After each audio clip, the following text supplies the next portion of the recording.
بتدور على حاجة عايز تغير بيها حياتك؟ استنى بس، عندنا الحل. مع أكاديمية بداية هتتطور وتتعلم وتحقق حلمك سواء في الشغل أو في حياتك الشخصية. كورسات ورش عمل وتدريب على إيد متخصصين، وكل ده بأسعار تنافسية. ما تفوتش الفرصة واحجز مكانك دلوقتي. أكاديمية بداية، خطوة واحدة ممكن تغير كل حاجة. روعة روعة، حلوة أوي، حلوة أوي، أداء رائع، أدائك في الإعلان رشيق وحيوي جدا ورائع. أنا عايزك بس تعيديها وتقللي السرعة سنة عشان الكلام يبقى أكثر وضوحا. بس السرعة حلوة والأداء حلو جدا، بس حسيت إن السرعة كلت شوية حاجات يعني. أخدتها من الفكرة بتاعت شيبسي وعجل وشمعدان اللي هو كان في فيلم الناظر يعني. هو الأداء حلو، الأداء حلو جدا، بس أنا عايزه يكون أكثر وضوحا. جربيه كمان مرة، خلي الصوت والحروف واضحة أكتر مع هذه السرعة.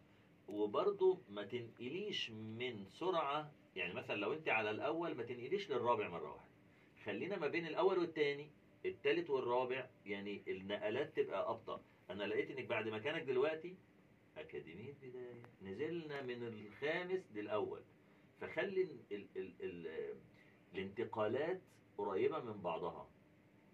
لا النزول السريع مطلوب ولا الصعود السريع مطلوب. الصعود السريع طريقه بيسموها طريقه الخضه، ان اقول لك ايه لسه بتدور على حاجه، ايه انت بتخضني كده ليه؟ يعني من صوت ضعيف لصوت مره واحده فجاه، فوكاني بخض الشخص اللي قدامي. العكس برضو بغير المود بشكل ايه سريع جدا. فخلي الانتقالات تبقى من حاجه للي فوقيها. هي هتيجي بالتدريب بس طبعا يعني هي الفكره.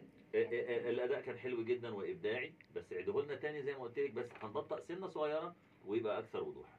يلا اتفضل. لسه بتدور على حاجه عايز تغير بيها حياتك؟ استنى بس، عندنا الحل. مع أكاديمية بداية هتتعلم وتتطور وتحقق حلمك سواء في الشغل أو في حياتك الشخصية. كورسات وورش عمل وتدريب على إيد متخصصين، وكل ده بأسعار تنافسية جدا. ما تفوتش الفرصة واحجز دلوقتي مكانك. أكاديمية بداية، خطوة واحدة ممكن تغير كل حاجة. روعة روعة روعة. ده أداء أنا شايفه احترافي. يعني لو بنعمل إعلان ده حاجة حلوة أوي إن احنا نعملها بالشكل. هل احنا لازم نقول الإعلان ده بسرعة؟ لا مش